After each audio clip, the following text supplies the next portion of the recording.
guys, it's Mel. Welcome to my channel. In this video, I want to share with you all of the books that I read during the month of February. So in February, I read 7 novels and 1 novella, and I also listened to half of an audiobook that I had started listening to in January and finished off in February. I want to talk first of all about the 2 audiobooks that I read during the month of February. And the reason that I'm doing those books first is because I actually am intending to film my next audiobook journey installment, and I will post that on Saturday. So you'll be able to hear more of my thoughts about the 2 books, as well as my thoughts about audiobooks in general and my experience with audiobooks so far. So keep an eye out for that one. So anyway, during February, I finished off listening to Daisy Jones and the Six by Jenkins Reid, and I started and finished listening to On Lunar Time by Crawley. So my opinions on Daisy Jones and the Six are going to be reasonably unpopular. Now don't get me wrong, I didn't hate Daisy Jones and the Six. I actually quite enjoyed Daisy Jones and the Six. I listened to it on audio because I had heard that it was a full cast and that I would enjoy it more if I listened to it on full cast. And I don't know whether or not I would have enjoyed it more because I haven't read it physically, so it's a bit hard to know. But I did enjoy the full cast. I thought that the people who did the voices were really great. I don't know all of the different actors, but I know that the person playing Daisy Jones was Jessica Biel's, and I think I should say Jennifer Beals, and I think she's amazing. And one of the other actresses was Judy Greer, who I really love, and she does a lot of voiceovers that I really enjoy, so I think that's really cool. So that aspect of it I really enjoyed. I thought that it worked really well with the format. So I feel like I don't need to give a huge amount of explanation about Daisy Jones. I know that the book was incredibly popular last year, and the book actually made it onto a very large portion of the booktubers that I watch anyway. It's a list of favourite books of the year. Basically, it's written in interview format, and it's written about a fictitious 70s band called Daisy Jones and the Six. So it's about the Six, who were a band who became quite big, and then the various producers who looked after the band felt that they needed an extra element of sound, and so Daisy Jones was brought in for that reason. And so it's about them finding a way to make music, and then it's about how the band eventually split up. So I really enjoyed the premise. I thought that it was really an interesting premise. I thought that the format of the audiobook, the full cast audiobook, worked really well with the interview format. I definitely respect what she was doing and the way that she did it. There were elements that I really enjoyed. It was mostly in the middle. It was getting very, very angsty, which is not a problem in and of itself, but I just felt like it kind of went on too long, and I felt like I was basically listening to a bunch of 12-year-olds complaining. And to be frank, I do that in my professional life quite a lot, so I don't necessarily enjoy that in my personal life. I mean, I'm being a bit facetious there, but basically I felt like that went on for too long and that they weren't getting to sort of the main point of the story, and it didn't feel like it was really moving the story forward very much. So that was my main beef with Daisy Jones and the Six. Like I said, I will go into a lot more detail in the audiobook journey video that I will upload in a couple of days, so keep an eye out for that if you want to know more of my thoughts about Daisy Jones and the Six by Jenkins Reid. I will leave it there. Checking out all the lights. Sorry, I've just got this new setup with some new lights that my friend Tanya gave me. Thanks, Tanya. One of our cats is just having a little explore around the lights to see what's going on. Anyway, so the second book that I listened to on audiobook in February was On Lunar Time by Crawley, and I really, really enjoyed this book. I thought that it was really well written. I thought it was really interesting and engaging, and I definitely would recommend it if you enjoy young adult fantasy, magical realism, that sort of writing, then I think you'll really enjoy it. The book is about a young woman called Vanessa who has been in and out of various foster homes throughout most of her life, and throughout her whole life she's been wondering where her mother is and what happened to her mother, and she's been kind of hoping that she'll come across her mother again at some point. And on her 18th birthday she receives a letter from her mother giving her various instructions to do something really quite strange. I don't want to spoil what that is, but it's really quite odd, and Vanessa is not sure what to make of it, but she follows the instructions anyway, and it turns out that the women in her family can time travel. So she time travels. There's a lot of rules surrounding the time travel and what they can and can't do, and it's about Vanessa finding out lots of things about her family, about her mum, about herself, about the rules, about how things work. The audiobook was actually narrated by Murphy Napier. For those of you that don't know, Murphy Napier is a very popular booktuber. I will link her channel in the description below. Definitely go and check her out. I think that she does an amazing job, and she also narrates audiobooks, and I heard about this book from her channel because she had narrated it and was talking about it, and I thought it sounded really cool, so I listened to it. It's only 4 hours long, so it's really easy to listen to and get through. Okay, so I will now move on to Emma by Jane Austen. Emma was my book into film club's pick for this month, and that was because there was a new movie that came out in February.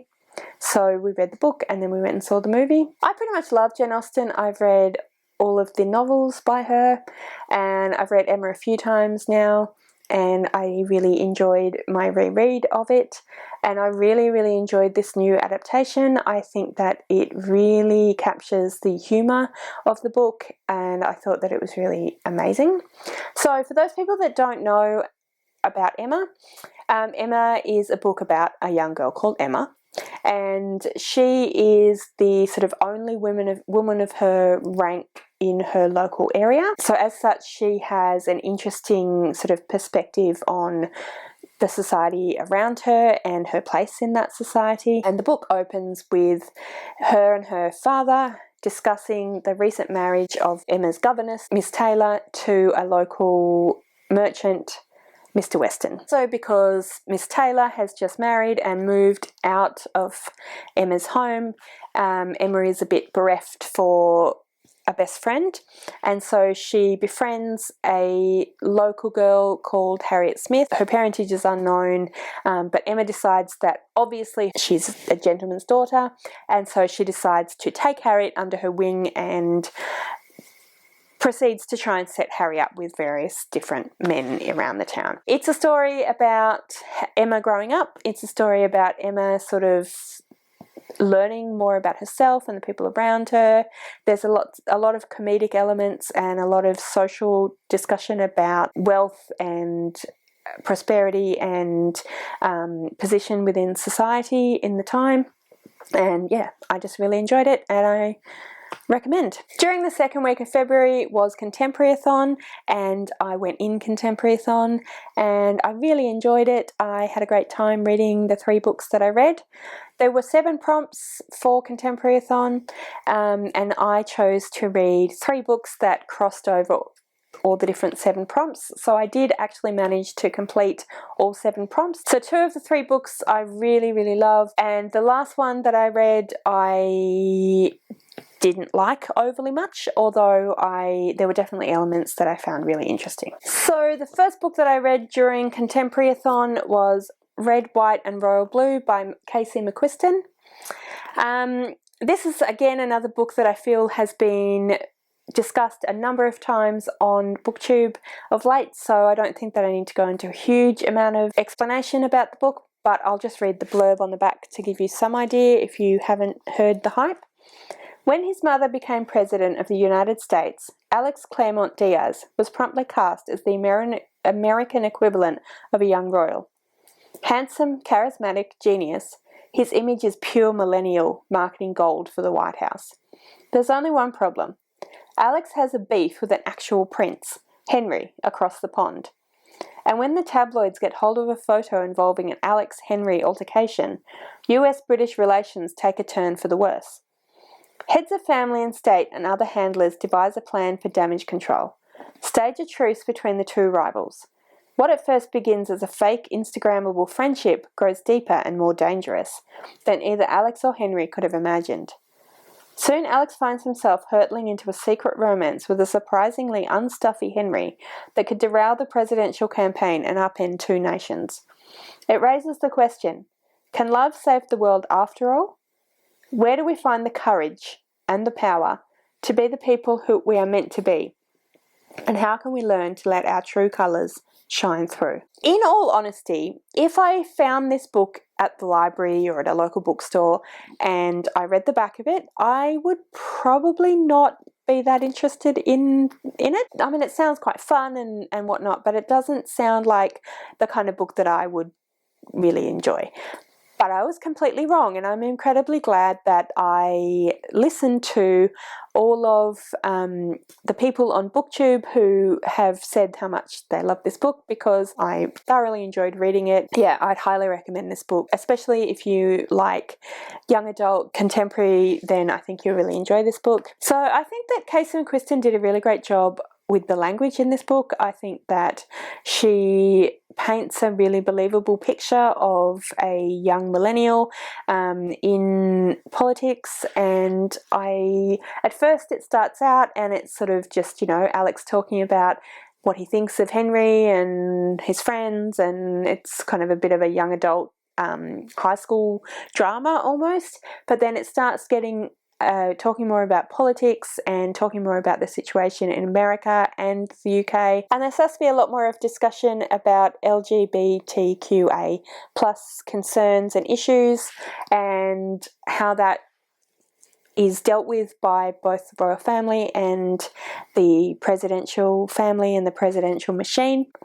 It's obviously fictional. She hasn't used any actual princes or the real Queen. She hasn't used any actual American political figures, but I think she writes a very believable story, and yeah, I highly recommend. And then for Contemporary-a-thon, I've read The Flatshare by Beth O'Leary.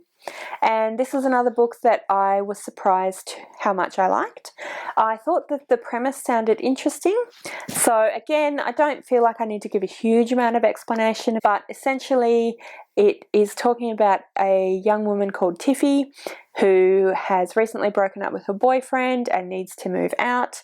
And so she finds an ad for a flat share with a little bit of an odd twist, which is basically that she will share the bed of the current flat owner because he works at night, and so he is only home during the day, and he wants someone who will be home during the evening and the night, and then he will not be around on the weekends. So it's a flat share where they never meet.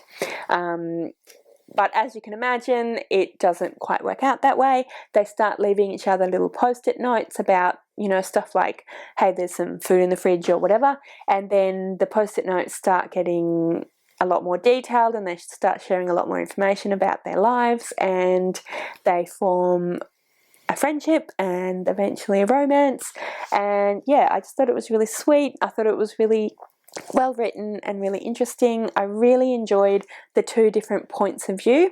So the book swaps between Tiffy's point of view and Leon, who is the owner of the flat's point of view. And Tiffy is a very outgoing, gregarious, over-the-top kind of character, whereas Leon is a very reserved, very closed sort of character. And so the two different points of view are written in those types of personality, and I thought that was really, really well done, and I really enjoyed that aspect of it. And yeah, it just was a great fun read. There was some more stuff involved than just what it sounds like on the face of it. So there was some stuff to do with Tiffy's previous relationship, and some sort of not great situations that she had been in, and so that was explored quite well, and then her consequent trying to recover from that and kind of trying to break it down and come to terms with it was really good and well written, so I definitely recommend it. I thought it was really, really interesting and really great. So the next book is Not Meeting Mr. Right by Anita Heiss. So the basic premise of this book is that the main character, whose name I've actually forgotten, is in her sort of mid-30s, and she sees a lot of the people around her, people she went to school with, who are getting married and having children, and she decides that she wants that life, and she decides that she is going to give herself a year, and in that year she's going to meet Mr. Right and she's going to fall in love and get married, and she enlists the help of her friends. Unfortunately, I didn't really like this book very much. It had the trope, which I don't really like and find myself getting kind of annoyed at, whereby you are told through other characters in the story that the main protagonist is lovely and generous and kind and caring and wonderful and one of their favourite people. But throughout the story, you don't see any evidence of that. So the main character, usually a woman in this case, is actually obnoxious and rude and entitled, and yeah, that's what I found in this book. So that kind of annoys me. Not that I have a problem with characters being like that, but I just find that if you're supposed to think that a character is all of those positive traits, then you should see that in the characterization and not be told that by other characters, if that makes sense. And I just found that she was all of those things. She was rude, she was obnoxious, she was entitled. There was one thing that I found really interesting, and I actually find it really interesting given what I just said. So the main character, just like the author, was an Aboriginal woman, and I felt that she had a lot of really interesting perceptions of the way that she is treated within the society and within the sort of class that she lives. So she lives in a quite well-to-do suburb in Sydney, and she has a quite well-to-do job and she has a fair bit of money. So yeah, she sees the world through that kind of upper middle class eye, but she's also an Aboriginal woman, and so she experiences the world through that lens as well, and she comes up against a lot of racism in her life and has to try and deal with that. So I thought that that was actually really interesting. Yeah, so I didn't really like the book, but there were aspects of the character that I thought was quite interesting. I'm kind of unsure about it, to be completely honest. Anyway, those were the 3 books that I read during Contemporary-a-thon. So a big thank you to Chelsea from Chelsea Darling Reads, Julie from Pages and Pens, and Natasha from My Reading is Odd for running another Contemporary-a-thon. I really enjoyed it, and I will definitely be joining in the next one. Next book that I want to show you is Garment of Shadows by Laurie King. So this is a book in the Mary Russell and Sherlock Holmes series. It is, I think, the 8th or 9th book, and I really, really enjoyed this book as well. Pretty much all of the books in this series have been 5-star books for me, and this was no exception. I thought that it was fantastic. I thought that it was incredibly well written. I love Mary's character. She is an incredibly intelligent, tough, capable woman who is just more than a match for Sherlock Holmes. And yeah, I just have an awesome time reading these books. So this particular book is set in Morocco in the 1930s. It starts out and something has happened to Mary, and she's been injured and she's also lost her memory. So she wakes up in a room and she's clearly been injured and clearly been cared for.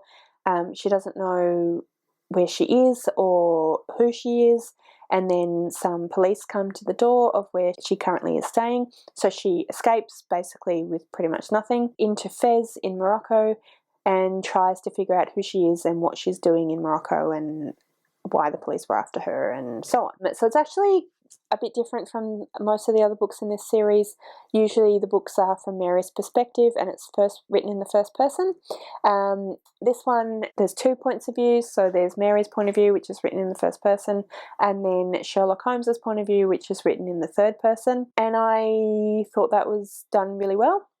And I still really enjoyed reading from Mary's perspective, but I thought it was quite interesting to get Sherlock's perspective as well. Throughout this book, Mary discovers who she actually is, gets her memory back, meets back up again with Sherlock Holmes, and in amongst all of that, they uncover a plot to basically start a war between Morocco and France, and they figure out how to make that plot not happen. Yeah, it's just a really great ride, a really great book, really well written, really enjoyable, and definitely highly recommend. And then I also want to talk about the novella that I read during the month of February. And the reason that I'm talking about this book straight after The Garment of Shadows is because it's actually at the very end of this book. And that is Beekeeping for Beginners, also by Laurie King. So the first book in this series is called The Beekeeper's Apprentice, and it is about Mary Russell as a young girl and how she meets up with and becomes the apprentice of the retired Sherlock Holmes. And lots of other things happen, lots of mysteries, lots of action, all sorts of stuff.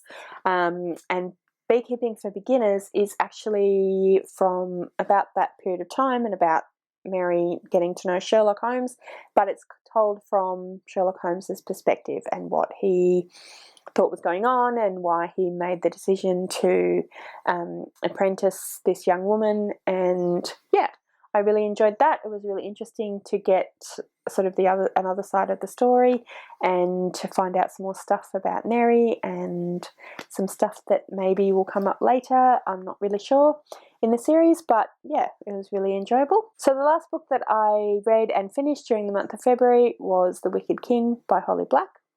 I have been buddy reading the Folk of the Air series with Hayley from Hayley Reads, and I've been really enjoying this series. I don't want to give too much away because The Wicked King is the second book in the series, so if you haven't read the books, then I don't want to give too much away. But I will just say the first book is talking about Jude, who is a young girl who was brought from the mortal world into the fairy world by her stepfather, Maddock, who is a redcap, so a very violent fairy, and she's trying to navigate her way through the various different court politics and fairy politics, and she is trying to sort of figure out how to be in that world and what to do about, yeah, like I said, court politics and intrigues. And then The Wicked King continues that story, and it is the continuation of talking about Jude and Jude's relationship with Carden, who is the Prince of Elfhame, which is one of the fairy court, them trying to navigate their relationship and how they are dealing with the rest of fairy world. And yeah, I think I'm doing a really bad job of explaining the story, mostly because I don't want to give spoilers. But anyway, I'm really enjoying the series. I'm really enjoying Queen of Nothing. I really enjoyed The Wicked King, and that's all I want to say for now. Okay guys, so those were all the books that I read during the month of February. If you have read any of the books that I talked about here, please comment below and let me know what you thought of them, whether you liked them, whether you didn't like them. I know I'm probably going to get a number of comments about my opinions about Daisy Jones and the Six. I'm sorry if you love that book and if you were offended by what I said. Certainly didn't mean for that to happen, so please don't get too angry with me in the comments. Thank you so much for watching. I really hope that you enjoyed this video. If you did, please give me a thumbs up. Don't forget to subscribe to my channel, and I'll see you next time.